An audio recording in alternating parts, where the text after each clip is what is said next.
This podcast is sponsored by nobody. Hey fans, this is Deborah Lynn Gordon, better known as Ghoul of Your Dreams.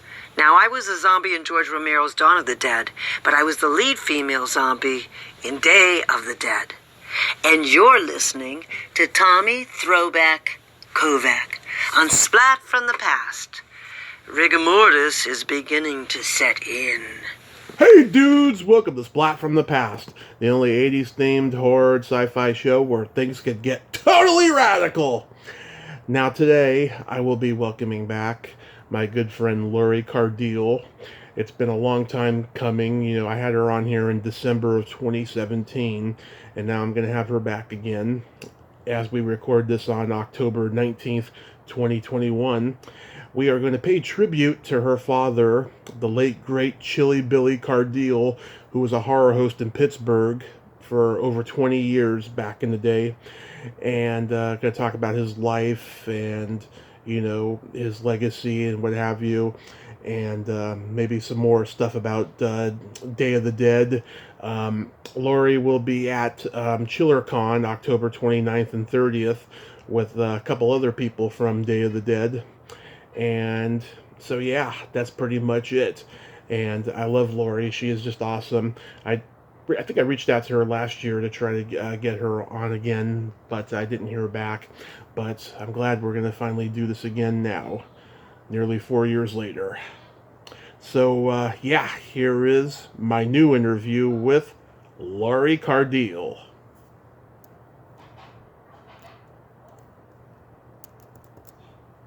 Hey, Lori, welcome back. Hey, Tommy, thank you. It's good to be back. Yes, how are things now that the world is kind of opening up again? Oh, yeah, well, kind of, and who knows? But yes, it's okay. I'm an elderly person, so I have to be careful and around a lot of elderly people. So I'm extra careful. I got my booster shot. Right. My other 2 vaccinations, I wear a mask when I go into stores and with other people, and, I still feel like we're not out of the woods, but it's hopeful. Not out of the woods, but it's hopeful. That's a good way of putting it. Yeah. Are you doing the same? Yes, we've been vaccinated twice, me and my mother. We wear masks, everywhere we go. We have a very low death count over here, but we still have a lot of idiots walking around with protest signs saying "Don't get the vaccine" and what have you. But fuck them, Yeah, really, it's a strange time. I don't understand, but I've studied cults for a long time. I've always been fascinated with them all the way from the time I was in college, because the Moonies were around, and there were different cults that people were getting involved with, and it is amazing. It is amazing to watch. It's still fascinating. You can watch any of the shows about documentaries on cults, and you see how that has happened. I used to be in a cult, so I know. Oh, you were? What one?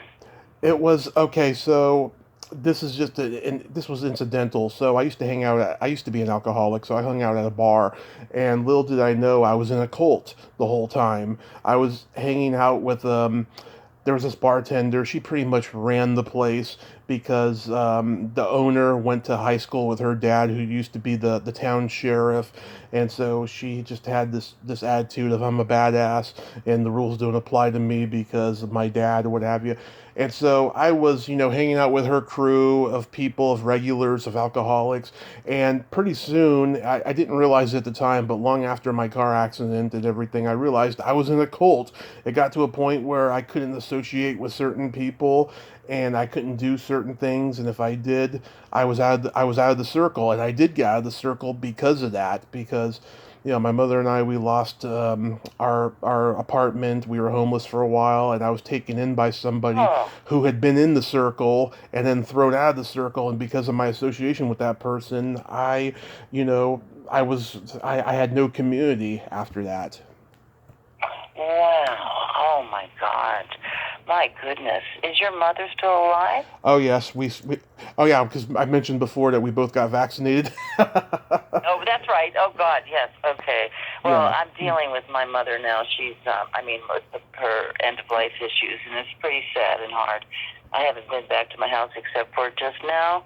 I came back here to talk with you, and I guess I asked all the people listening, and to you, Tommy, and your mom, for prayers, because my mom is, she's at her house, but we have hospice coming into the home, and she's very peaceful right now, and so, I'm living in that vortex right now, so prayers are needed so that she continues to be peaceful and content.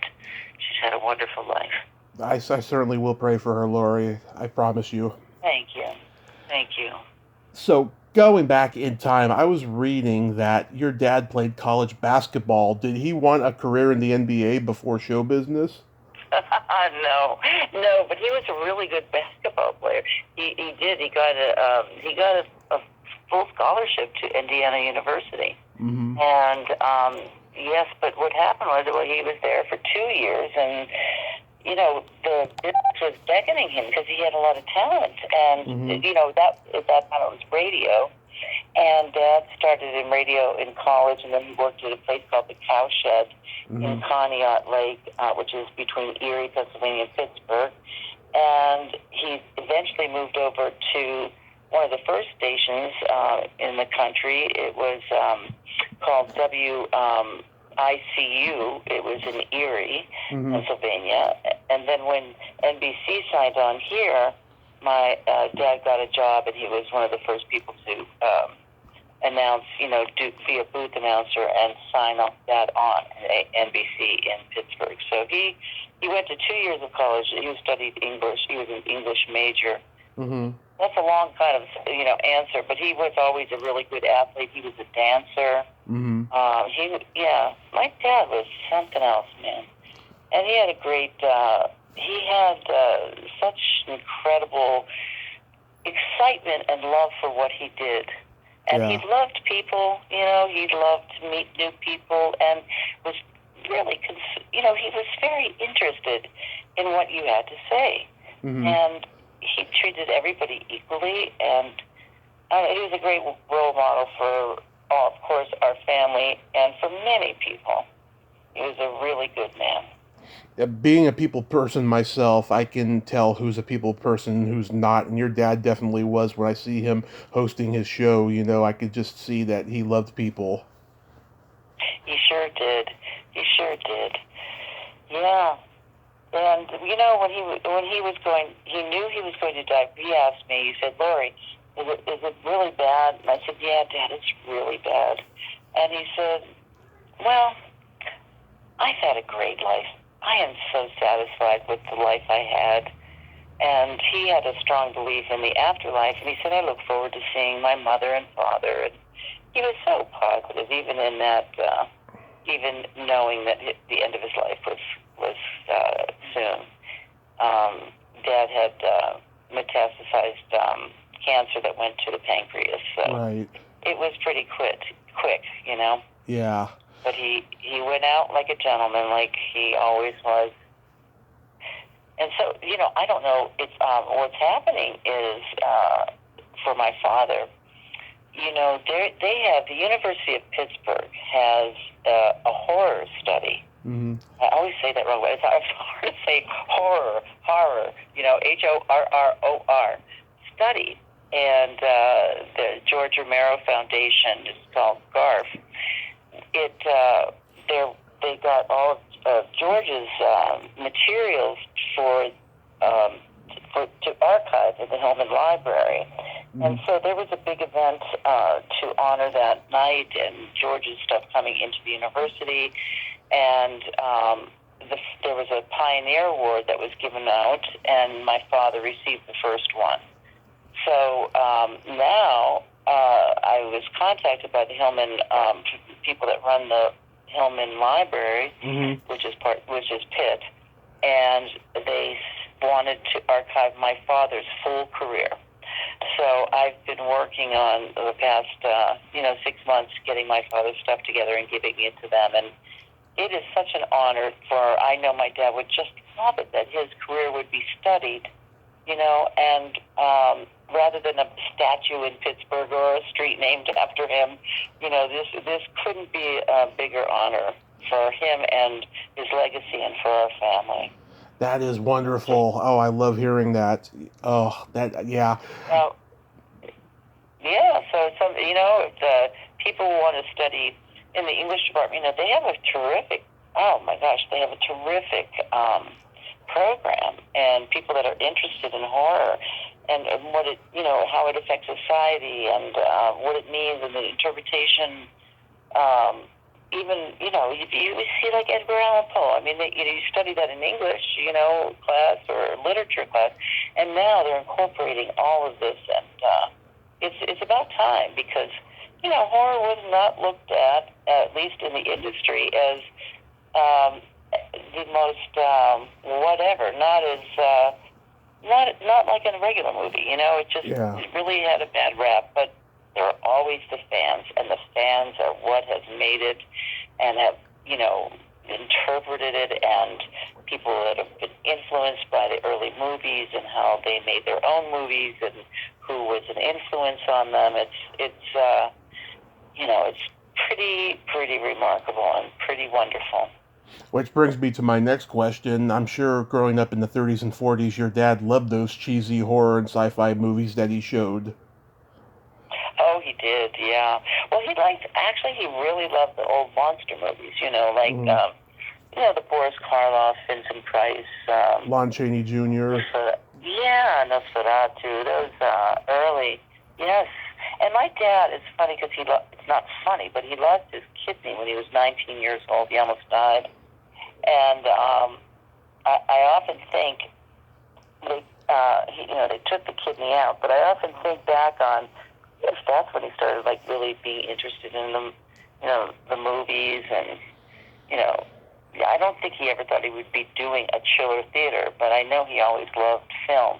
Mm-hmm. And when he proposed doing Chiller, they grabbed it right away. They said yes, and the rest was history, because my father was one of the first horror hosts in the United States. Right. Did he create a lot of his persona, or was it pre-written by the network? Oh, no. My dad, it all came out of him. In fact, when I was getting a lot of this stuff together for the library, and I still will be doing that. In fact, if anybody's listening to this and has stuff that they would like to share or give to the library, that would be great. You can contact Tommy, and he'll get a hold of me. But what I was saying is that he, what was the question again? I'm old, as I get lost. Well, did he create a lot of his persona, or was that? Yeah.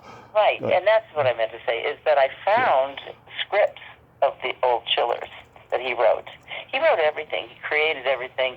He had so many shows on television, from early television on. He had a kiddie show in Erie. I still have the jacket that my grandmother made for him. It was called Uncle Billy's Kiddie Show, Tip Top. He was, in the early days, they did everything. They produced, they were behind the camera, they were in front of the camera. Dad did it all.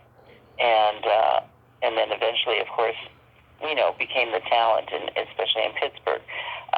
He was a talent in Erie, but they did everything. This is just the early days. He's he has been inducted into the Horror Hall of Fame, right? Well, the horror one, but this one is the Broadcasting Hall of Fame. Oh, it's on it's on Penn State's campus. They have it there. So he's going to live on, not only in movies, but in the library, if anybody wants to study the early days of television.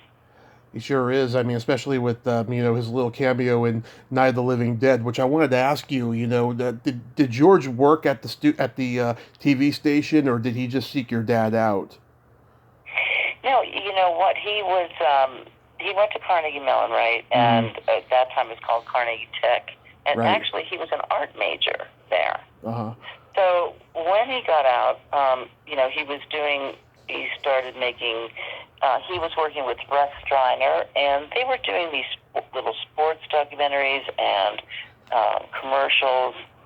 And he and his buddies used to watch my dad's show, Chiller Theater, which is how they kind of came up with this idea. He came up with this idea about the zombies, and he went to my dad and said, he said, we're going to make this little movie, and we would like you to be a part of it. And so, of course, Dad said, he's helped anybody that really asked him to help. Mm-hmm.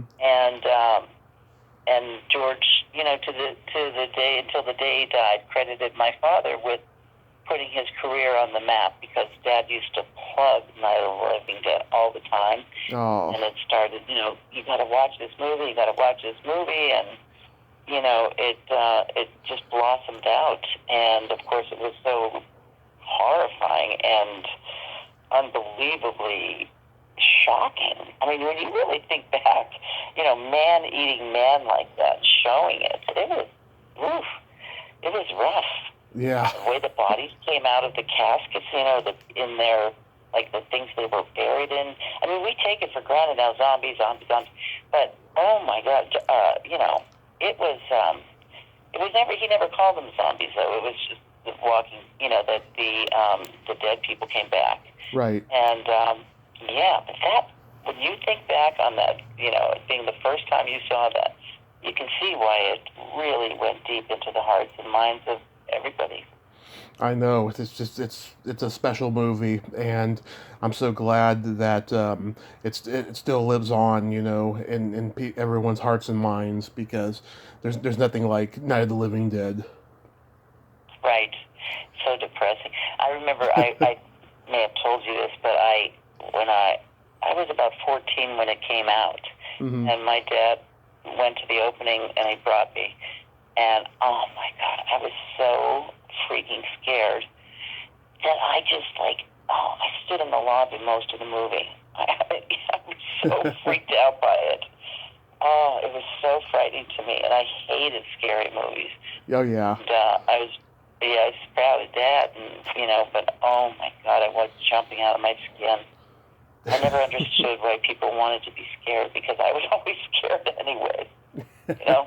Yeah, I don't think people necessarily watch horror to be scared. I think they just want to see what's going to happen next. Well, that's interesting. Yeah, Tommy, that's true. And eventually, you want to feel good that it's going to be okay somehow.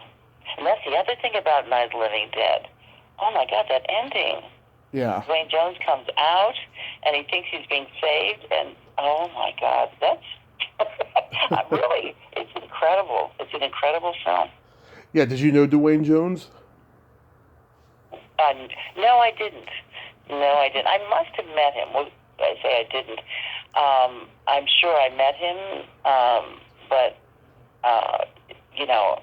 he died. Well, he was an amazing man, too. They honored him. He was the second recipient of the Pioneer Award that my father got the first year from GARF, the George A. Romero Foundation. Right. And Dwayne was honored, and I learned so much about his career. He did so many things. He was a prolific actor in film and theater, and what a handsome man, too, wasn't he? Yeah, very handsome. Yeah, I think Judy told me he got to do like one or two reunions with them just before he died. I think for the 20th. Oh, that's nice. Yeah. Oh, that's wonderful.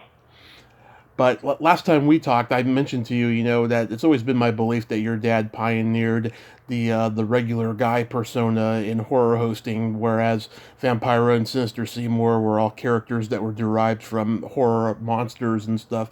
My parents grew up in San Francisco in the 70s, and they had Bob Wilkins and John Stanley later on the creature features there, and they were both regular guys, with the wisecracking wit and all of that. I don't know if they had ever saw your dad and they were copying him, but oh, I wonder. Well, Dad was in the 60s, so started in the 60s. So maybe, yeah, he was. It's funny because he would always be very debonair, have like a little skinny tie, like from the 60s. That's how he started with this suit, black suit, and he had free reign of the airways when it was finished, and he used to he used to sit on the stool with a black background and smoke a cigarette. And he had the reign of the airwaves because they used to, decide when they were gonna go off the air. So he would just sit there and talk to people about the Pirates or the different teams and what's going on and the Vietnam War, and he would just sit there with people that were still up and couldn't fall asleep and talk to them like he was their friend, and he was actually. But so you had a lot of guys, working in the mills and coming home at different hours, and he just became like this comforting uncle on TV. Mm-hmm. He did do some funny little characters, but he would do those as inserts sometimes. He had like Maurice the Matchmaker, Captain Bad, Mm-hmm. which was this guy that was, he just wanted to do bad wherever he went. Yeah. And also the people that would come through Pittsburgh, was a very big theater town, and they used to come through to plug their television show, their movies, whatever. That was a big thing that they would do on a tour of plugging whatever they were in. So all of the, like Phyllis Diller and guys from The Man from U.N.C.L.E. and Little Joe from Bonanza, Barry Sullivan, Vincent Price himself, all these guys would come on my dad's show. Right. And so I found a lot of these cool pictures. In fact, I found some with Dolly Parton. He was with Dolly Parton, too. It's just, it was something else. And then eventually, in the late 70s into the 80s, it became, he added a family. Mm-hmm. Like, he was the keeper of the castle, and he had a family of people that lived in the castle with him, and they were, that was in the 70s and 80s. So it sort of morphed into, it just got more creative and different, and But I remember Dad used to bring the films home, and on a big projector with those big 35 millimeter things, and he had this big projector, and he would watch them, before he aired them, and it was pretty cool. I didn't watch them because I was scared, but I remember, hearing the sound of it, and watching them. And what did he think about Joe Flaherty's Count Floyd character? Oh, he was honored. Nothing better than somebody imitating you, right? Right. And, sure. Oh, my goodness gracious, of course. Yeah, I got a big kick out of it. I can hear his laugh. Oh, really, yeah. He was, I'll be darned. That was hilarious. The 3D House of Stewardesses sketch. That's my favorite one. Did you always love, Tommy, did you always love horror? Always, as long as I can remember. Yeah. It started out, with just, Halloween and just, Halloween time, and then just, I was watching the kind of family-friendly horror stuff, and then by the time my parents told me I could stay up late during the summertime, I would watch all the slasher movies that I wasn't supposed to watch, while they were asleep. And so... Right, that's another thing. Kids like to sneak them, Yeah. Yeah. That's so cute. Yeah. I don't think there's a day that goes by if I'm out in Pittsburgh, right, that when people hear my last name or know me or say, I signed something or the credit card, oh, my God, they always tell me what they were doing, watching Chiller. Oh, my grandmother used to babysit, and then we would sneak down and look through the banister. Or our babysitter came, and we had popcorn. It was such a great night, And it's such a lovely gift to me that I get to hear these stories of, the time that they got to share with their loved ones, or sneak, or whatever, Yeah. I know for me, I think I may have told you this, but in high school, my boyfriend Denny and I used to make out on the couch, and my dad would be on Chiller, and I knew when he was coming home, because he would sign off. I said, oh, bye, Denny, it's time to go home. So you'd be simultaneously kissing him, and then the show would be live, and then you knew that Yeah, he was which going is to be weird. coming home. Yeah. Watching your father watch, it's very strange, but that's kind of like the way life has always been. Strange, wonderful, wild, and wacky. Why did the show get canceled after 20 years? What was happening during that time? Everything was starting to become about the news, and they wanted to put all, to get the somehow it was more sophisticated, darling, and they. Yeah, my father's old friend that became the station manager, and he's the one that dropped it, which was too bad. It was really too bad. People were really sad about it. Yeah. Look at the impact, it has had all these years. But, Daddy's just a survivor. He goes on and does other shows. He has, he ends up going, when he retired, goes to the radio, does the radio. Everybody loved him on the radio. He rolled with the punches, my dad.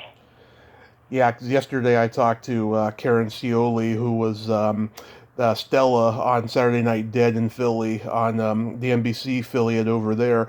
She was there from 84 to 90, and she said, the networks all over the world were starting to get more, corporate and saying, okay, that's old, right. That's old. Let's focus on the new. That's when I was watching, when I was watching USA Up All Night. They would show the current horror films, that I'd see on my VHS shelf and stuff. And Joe Bob Briggs, he tried to get all the old Universal monsters on TNT because they did own them, but they didn't want to show them because they were afraid they were going to turn off the audiences. Oh, isn't that funny? They didn't know what they had, and now look at everything. It's, from The Walking Dead, coming out of coming out of Day of the Dead. Really, like it's coming out of that movie that The Walking Dead was, came out of. That's what Greg always told me, Nicotero. Mm-hmm. And, but now, it's zombie this, zombie that, scary this, scary that. And, as much as I didn't like horror movies, I love them now. It's interesting. During those years, he also hosted the Pittsburgh affiliate network's Jerry Lewis Telethon. Oh, he did. He hosted that every year. Mm-hmm. Jerry Lewis became a friend of my father's. In fact, when my dad was in his 40s, he had a massive heart attack and open heart surgery is what they called it back then. Yeah. Very touchy kind of operation. And Jerry called him, Dad did a telethon and raised millions of dollars. Every Labor Day. He was always up late. He stayed up, and he would go to Las Vegas every year to do like a promo, advertising it with. So Jerry Lewis would go there, and people that were in the different affiliates around the country would go and shoot a commercial with him to plug the telethon, at the time. And Dad was very attached to the people with muscular dystrophy and gave so much of his love and time and effort and everything to muscular dystrophy. He just, he could hardly talk about the kids. He would cry. He was a very sensitive, good man and would go to their camps and stay in touch with them. And, he got very attached. And Dad had a bunch of other shows. He had a show that was extremely popular, wrestling, studio wrestling. Oh, yeah, I was going to ask about that. Was he a huge wrestling fan? Well, he was not the announcer in the ring, but he was the host of the whole evening, and he would interview the different wrestlers. So that was Saturday night. So Dad would do the wrestling, and they would tape that live, and not tape it, but do it live, and then he would roll into a couple hours later doing Chiller. So that was his night, busy night. But Dad's had many different shows. He had an afternoon show. He had a a show called Luncheon at the Ones, which was like a Donahue thing. Women would, sit around and men and have lunch, and he would have guests and talk to the people in the audience.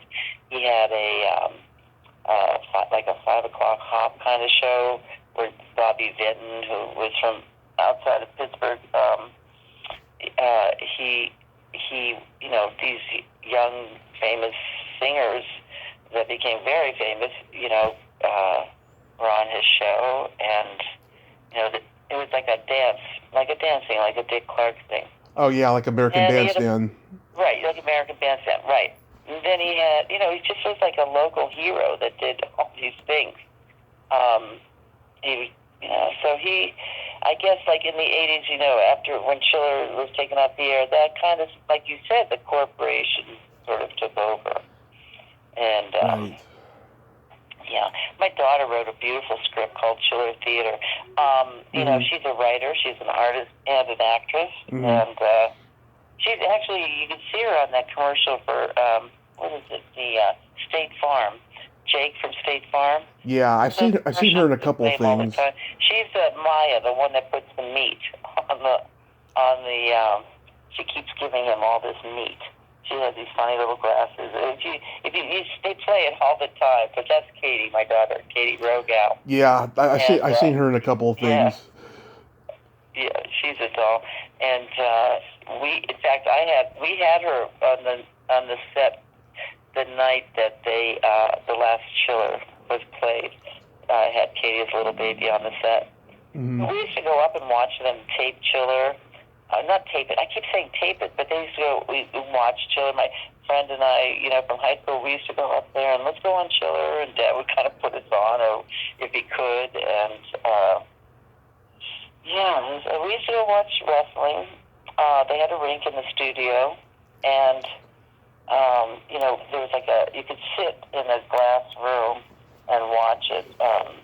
So you could also watch the director in the control room and the whole thing. And I was really always interested in technical aspects of television, watching him. And there's something about a smell of a television studio that I still love. I remember when I moved to New York, I got on The Edge of Night, the soap opera. Right away, I went on to the set, and it was like, it smells like Dad's studio. Yeah. A couple of years ago, I was supposed to go to a horror con that your son-in-law, Dana Ashbrook, was actually booked at, and I ended up not going, but I remember that he was booked for it. Yeah, Dana's wonderful. He's a really good actor, too.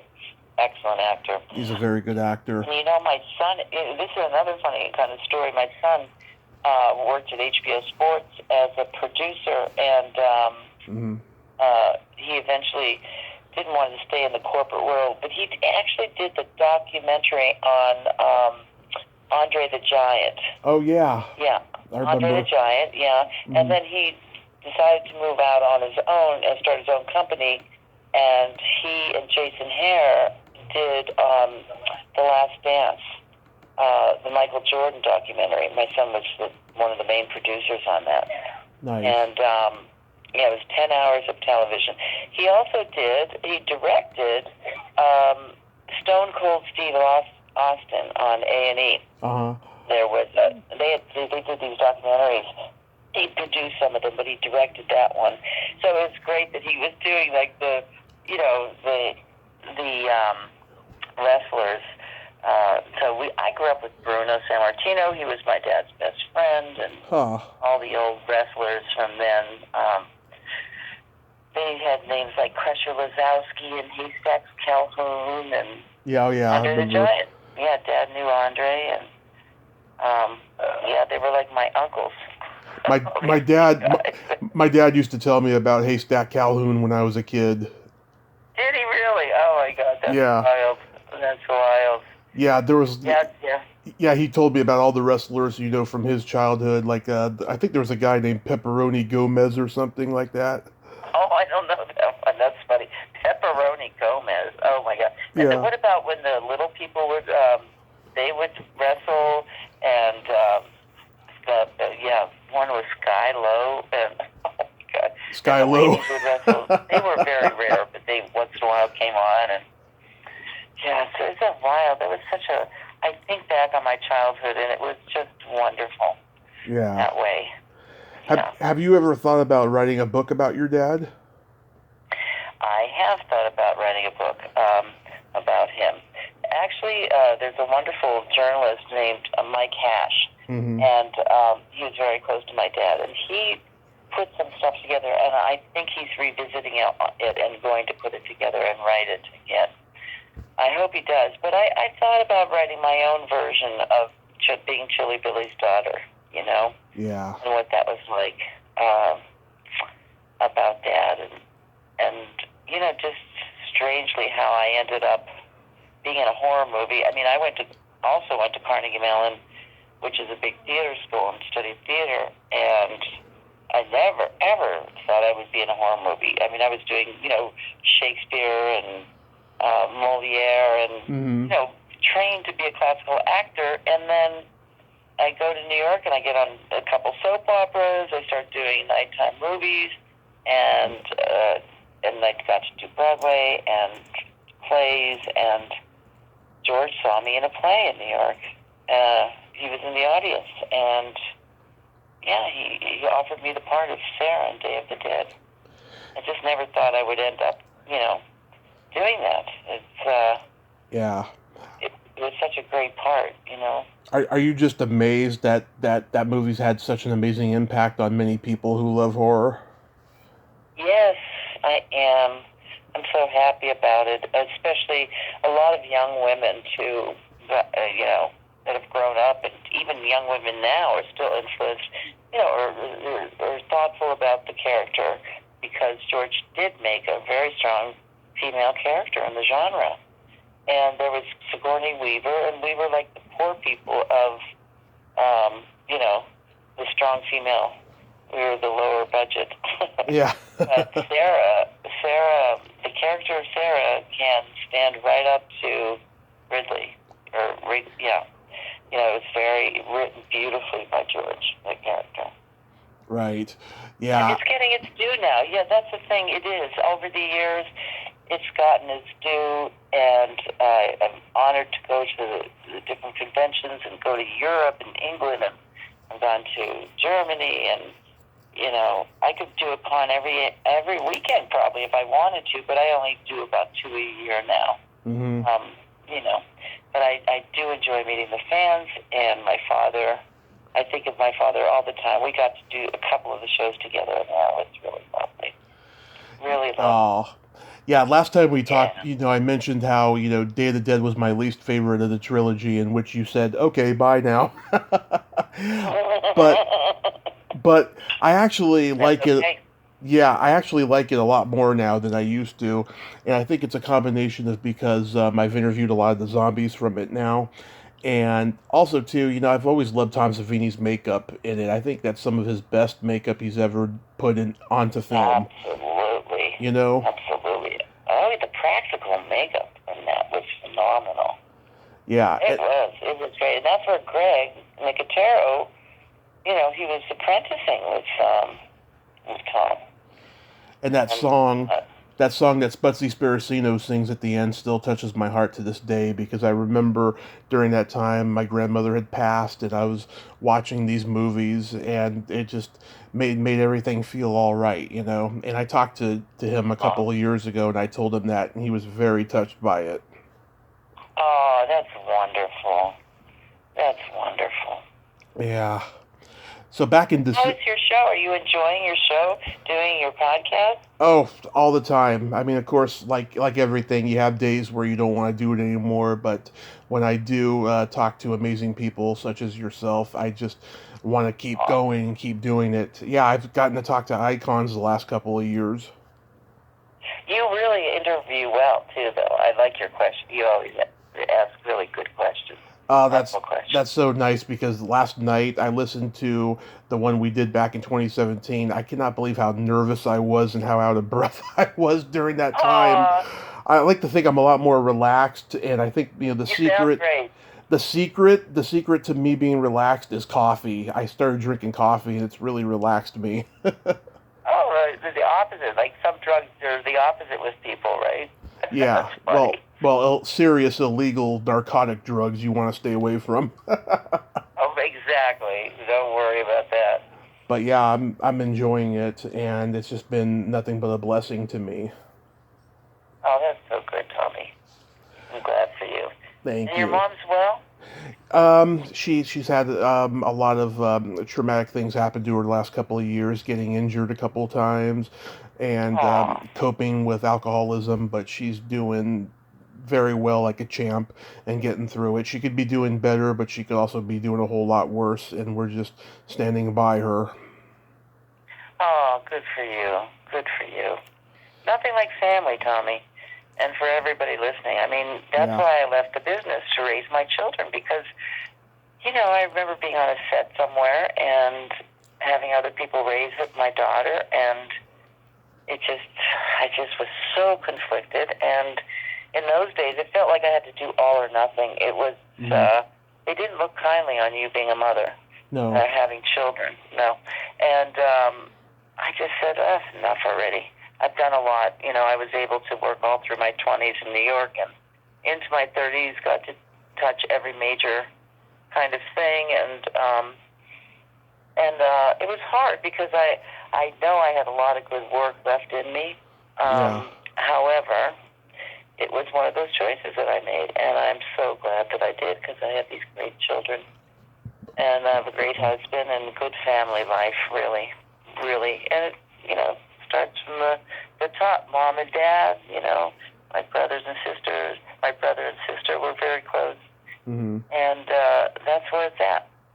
Yeah, it took me a long time to even realize that. You know, I had a lot of childhood wounds that I was trying to cover up. You know, during my 20s and early 30s, and you know, when you have an accident like I had, you change your whole perspective when it's happened to you.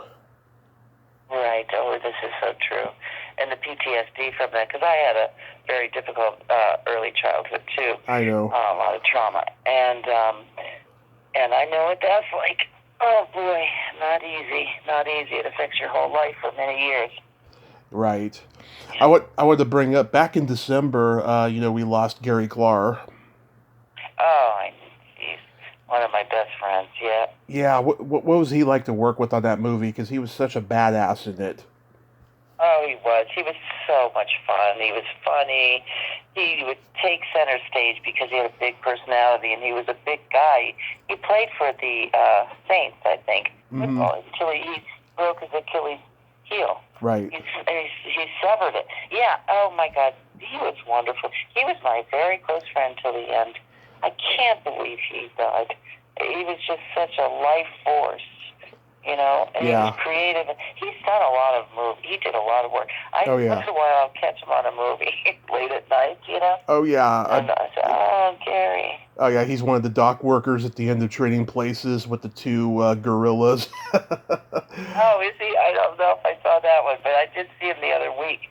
Yeah. I don't even remember what it was. You know, it was changing channels, and there he was. I miss him. It's awful. You know... It's one of those you could cry every time you talk about him. I loved him. I was always happy to do shows with him.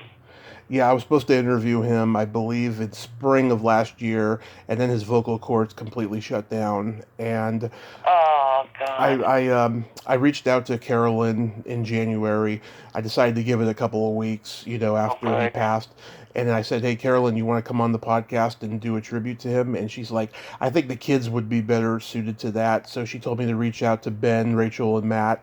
And quite honestly, I only wanted to talk to one of them, but I'm glad that I talked to all three of them because we had a great time. I put them. Good. We talked separately. I put them all together in one episode. I had more fun though with Rachel and Matt. Ben was kind of serious in our interview, but I did enjoy it though, and it was a great experience.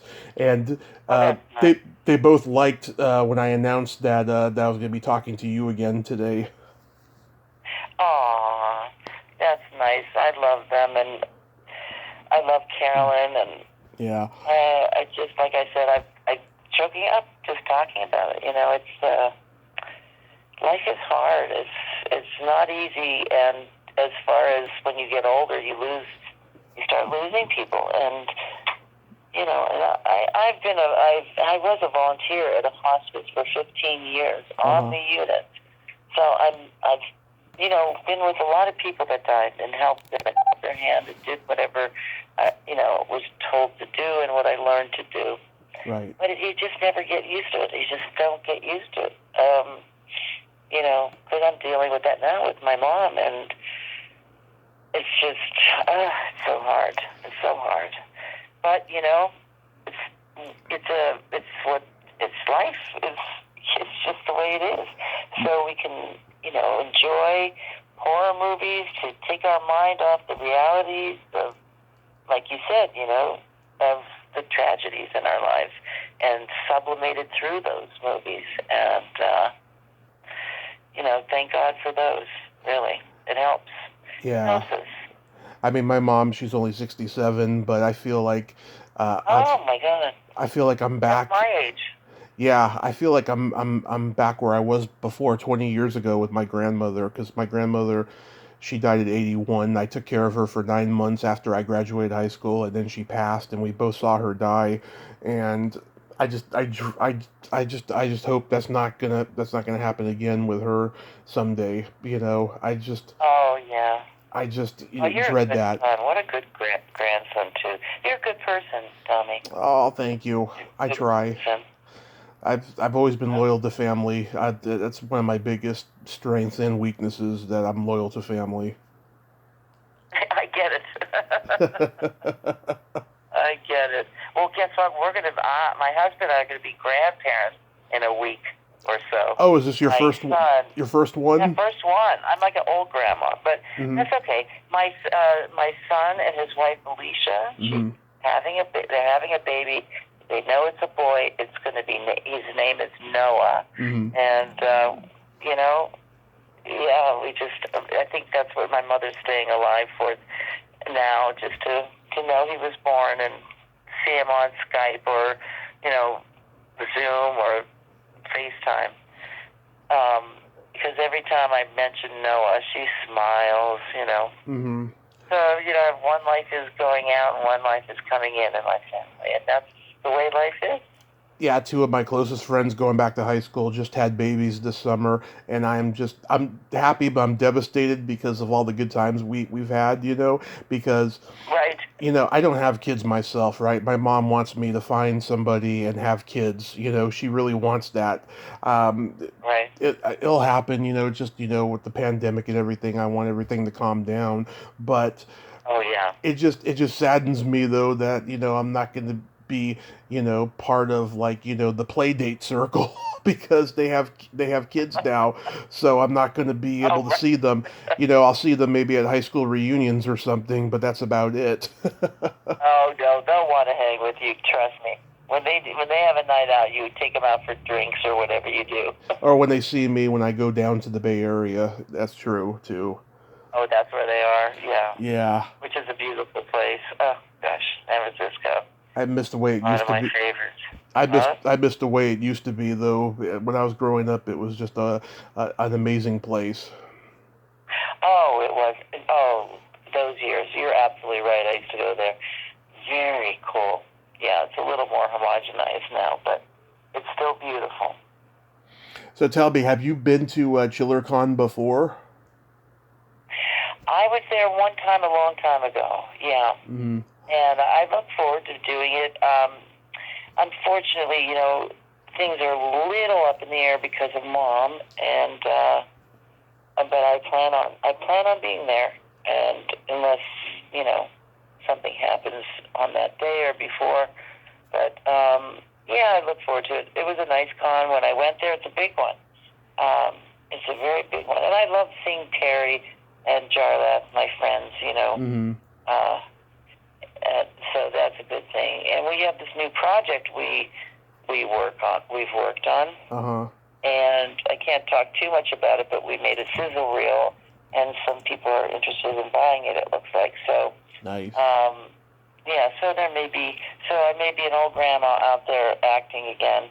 Although I've been doing, you know, I do theater. I've done wonderful theater in Pittsburgh throughout my life. But right.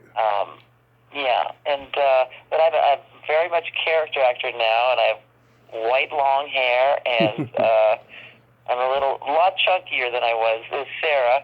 But it's wonderful to be a character actress. I love it. Oh, you still look good though, I have to say. Oh, thank you. You just saw my head probably in the picture. Really, I remember. I do appreciate it. I remember. Oh, dear. I remember the Day of the Dead DVD commentary track when you were like, "Ugh, to have a butt like that again." Oh, did I? Yeah. Gosh, I've always been complaining about something. I grew up in a generation where we have body dysmorphia so badly. Thank God, the younger girls now are much more confident. Not everybody. I don't mean to generalize, but there is a push for that. Yeah. And it's wonderful to see, even on television, you see it, that all kinds of bodies are accepted. Are you in touch with Howard Sherman? I don't call him, we don't call each other, but when we see each other, usually at the show, we really do care for each other. All of us, we're like family. I have everybody. I have a T-shirt of Bub with headphones on. Oh, yeah, that's great. Yeah, he's a wonderful man. And then there's, I love Kyra, who is the little girl in Night of the Living Dead. Right, she's wonderful. And you just name anybody, we're friends. I mean, we're all close friends. Tim DeLeo, who played my boyfriend in Day of the Dead, we talk every few days. We're all family. Deborah Gordon. George. Pardon me? Deborah Gordon. Oh, Deborah, she lives in my neighborhood. Tom Savini lives in the same, pretty close to me. I live in a place called Squirrel Hill. He lives in Bloomfield. Yeah. I see him at the Whole Foods, or I'll see him at Target. Yeah. We also have a place in New York, my husband and I, but we're here most of the time right now, but I assume we'll be going up there more often. Yeah, is that where the most of the casting is when you act in something is in New York? Yeah, that's where the work that I get is in New York. Yeah. Yes, and I'm starting to audition for commercials and things because you can do that online. Yeah. I used to do a lot of commercials when I was younger, and they're fun. They're like these little pieces of quick theater, Yeah. I did enjoy it. Enjoy it, yeah. I know last time we talked, I had just done my first movie. It still hasn't been released yet. They've been trying to finish it, but I got offered a movie about 2 years ago, and I don't know what happened there. The guy that I interviewed who offered me the part when I visited LA a couple years ago, he's been working on other projects. He's been super busy, but he wanted me to play like an Italian mafia guy. I'm like, I could pass as one because I am half Italian, but I don't know if I'd be that good playing one. That's great. I'm half Italian too. My dad was Italian. Yeah. And my mom's Polish. Yeah, I got the jokes from both sides.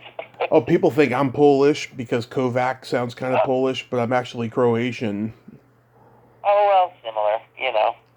Similar language. Oh, did you go to Living Dead weekend this year? The Living Dead weekend, wait a second. Living Dead weekend, which is where? Where was that? That's at the Monroeville. What am I thinking? Yeah. Oh my God, I knew it. Yeah, see, that's what I mean. I'm your mother's age, so just don't forget that. Yeah, I did, and I had a blast. Oh my God, it was such a good time.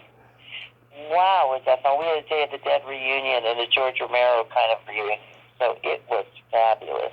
And everybody came in. John Harrison, who was the assistant director on Day of the Dead, and he did, John, everybody knows John. He did music for Day of the Dead, and he's a great director in his own right. Ralph Langer, he was there. Pardon me? Ralph Langer. Yeah, and Greg Nicotero was there. Deborah. She told me she had a blast. Yeah, Deborah was there. Yeah. It was busy. Oh, it was so busy. Oh my goodness! I never stopped. Never stopped. The fans are so wonderful. I love meeting them, and they're so appreciative. And it's just wonderful to get to know people that appreciate your work. And who would have known all those years back that this movie would be part of horror history? Yeah. It's really wonderful. Someday I'll get to meet you and you sign my poster. Yes, sir. Fuck you, sir. Oh, you got it. Oh, just, yeah. Well, you know what? You have my phone number, Mm-hmm. so you just call me and I'll tell you how to do that. Okay. Just give me your address is what I'm saying. Okay. I'll send it to you in Twitter Messenger. Okay, dear. Good, good. And you have my number, so this is my cell phone, so. So really quickly, there's a secret silly game that I like to play with guests, and this is a series of silly slumber party questions. No win or lose, just pure fun. And Okay. how the game works is I ask you the question, you answer it, and then you ask me that exact same question, and I answer it. Uh-oh.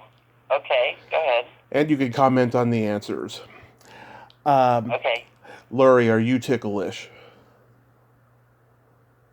Yes. Tommy, are you ticklish? I'm so ticklish, I've been known to hit people in the groin without warning. I'll hit you if you just tickling me too. Yeah. That's funny. Oh, that's a funny.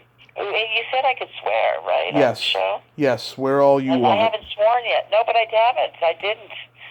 Tommy sent me a message. He said, you can swear on the show, though. You can say whatever you want. And I said, okay, fuck you, Tommy. Bye. I love it. You know what? Oh, my God. That's my favorite. That is my favorite line in the movie. It is such a great movie. It's a great line, yeah. Great line. It's the best. It's the best. Especially now with what's going on in the world with crazy people. Right. But we have to start getting together, everybody. Right. With kindness and love. Yeah, go ahead. What's your favorite part of the body? It could be anything. What's my favorite part of the body is, oh, geez. Oh, my God. My teeth. I have nice teeth. You do have very nice teeth. Oh, thank you. What's your favorite part of your body? Well, in general, though, it used to be my favorite part of the body, but since I've been cut up from my accident, it's not so good anymore. I used to have a really cute belly button, but I like belly buttons in general. Oh, okay. Oh, that's funny. Oh yeah, Do you have a lot of scars on your body too? I have a lot of scars on my body too. I told that to Jeannie Jeffries, and she's like, "Oh, Tommy, you would have loved my belly button back when I was a model." Yeah, or before you have kids too. We all had nice belly buttons. What color are your toes painted? My toes are painted with clear nail polish right now. What are yours painted? What kind of paint? What kind of polish do you have on yours? I just took off lavender purple. I had it for a couple of weeks. I went to my first Comic-Con since quarantine, and I showed it off, so. Oh, that's nice. Did you wear sandals? Actually, I wore slip-on shoes, and I would just show it to, like, my podcast guests who know that I paint my toes, and just, like, take it off and show them. Oh, that's nice. That's nice that you do that, really. Yeah. Do you get a pedicure? You should go to a salon and get a pedicure. That feels good. Oh, I used to do that, but then there was a point where I started getting fungus because they weren't sterilizing the instruments, because they use them so much. Oh, yeah. You have to be careful. Yeah. So I stopped going. I used to have a regular nail lady, and I was actually secretly seeing her behind her husband's back, but that's a whole nother story. Oh, no. That sounds like another horror story. Yeah, she was in the middle of a divorce, and it was all bad, but Aww. that was a long time ago. I have a question for you. Go ahead. What horror movie would you recommend this Halloween season? Which one?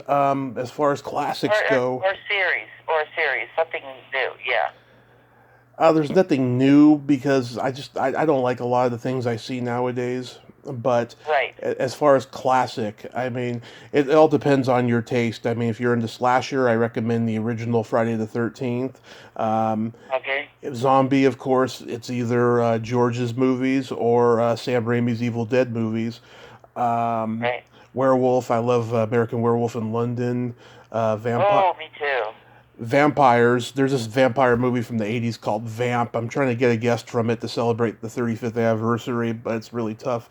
I recommend that movie. It's rare and hard to find. Oh, nice. Yeah, stuff like that. If you like the old creature feature stuff, there's stuff like Carnival of Souls and Little Shop Oh, of that's scary. Little Shop of Horrors. Yeah. Yes, that's a good. You know what? I have to recommend something I saw the series on Netflix, especially if you were brought up Catholic. It's called Midnight Mass.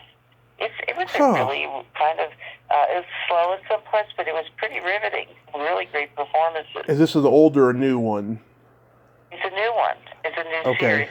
And then I just the new American Horror. Is that what's called American Horror Story? You're right. It's pretty damn good. Oh yeah, I swore. Oh yeah, I've heard that whole series. The actors are just remarkable.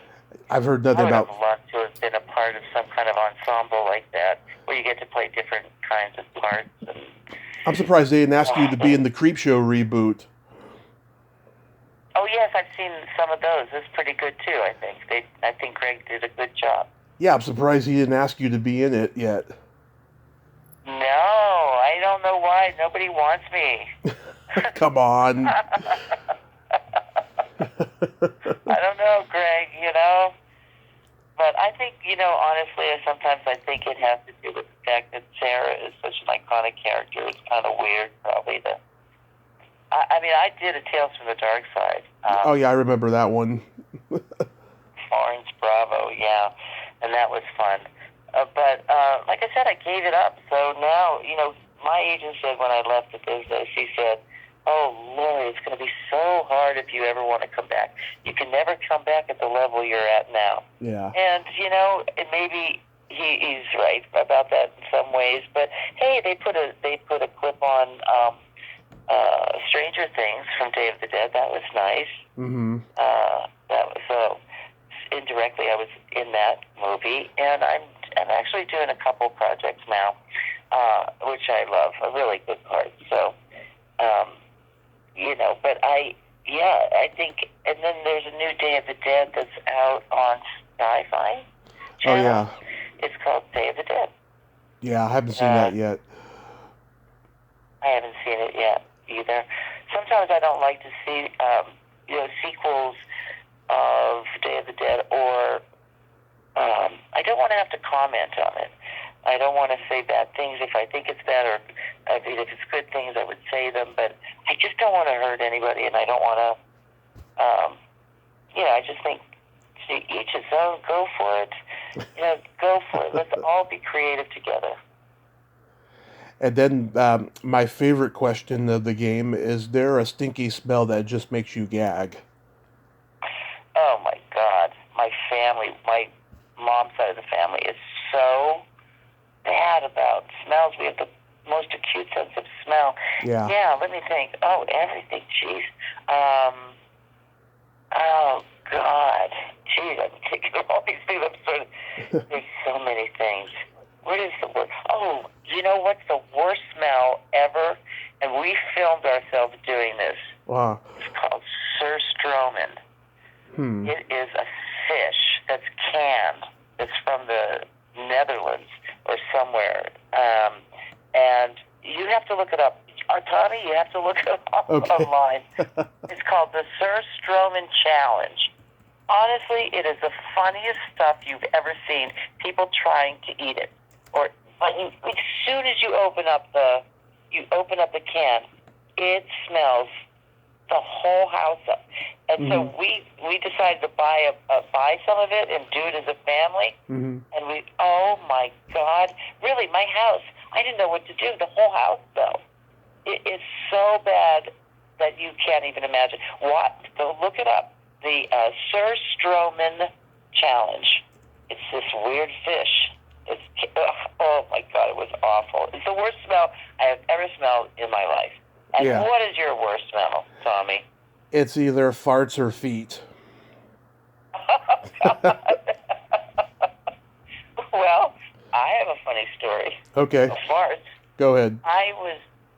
I'm on the set of this new thing I'm doing, and really wonderful, talented people I'm working with, and I had to do a shot where I just crossed the camera, so it's like my shoulder. Yeah. And they called action, and I went and I tripped right away on a light stand and did this like flip roll, kind of thing, and farted along the way in front of the whole cast, crew, and everybody. And I jumped up real fast and said, and he said, "Oh, are you okay?" And I said, "Oh, yeah, I'm okay." And I farted, I said real loud, because I figured let's make everybody part of the joke.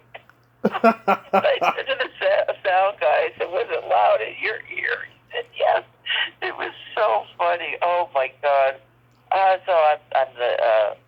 So it was bad. I would just spell it. I hope that if you were on set, it wouldn't have upset you, but it was funny.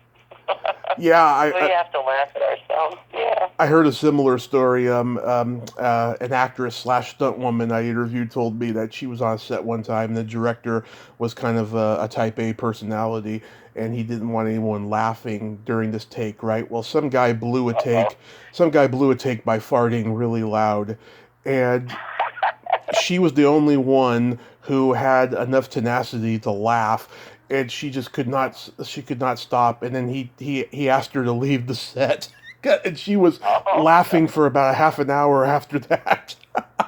Oh, that's so funny. That is the worst feeling when you aren't supposed to laugh, and you can't stop laughing, right? Right. Oh, I've done that on set before. I've done it on stage before. Oh, my God. I'm the worst once I break. It's bad. One time when I was on the soap opera, there were 3 people in the scene, and we got into this laughing jack. So they kept us saying, okay, and we get to a certain point, and we'd start laughing, and then, we ended up, then they start getting mad. They were laughing with us, and then they start getting mad because, we couldn't get through it. And so they would take the camera and go on, they would do each person, but we wouldn't look at each other. We would just say our line that we're supposed to say, and as if we're talking to each other, but we couldn't look at each other. Yeah, but I farted. Oh, I've fallen on stage. I've done all kinds of stuff. Yeah, I haven't told. Go ahead. I haven't told this story before, but about a month ago or so, I had to drain a cyst on my mom's back, and yeah, it was disgusting.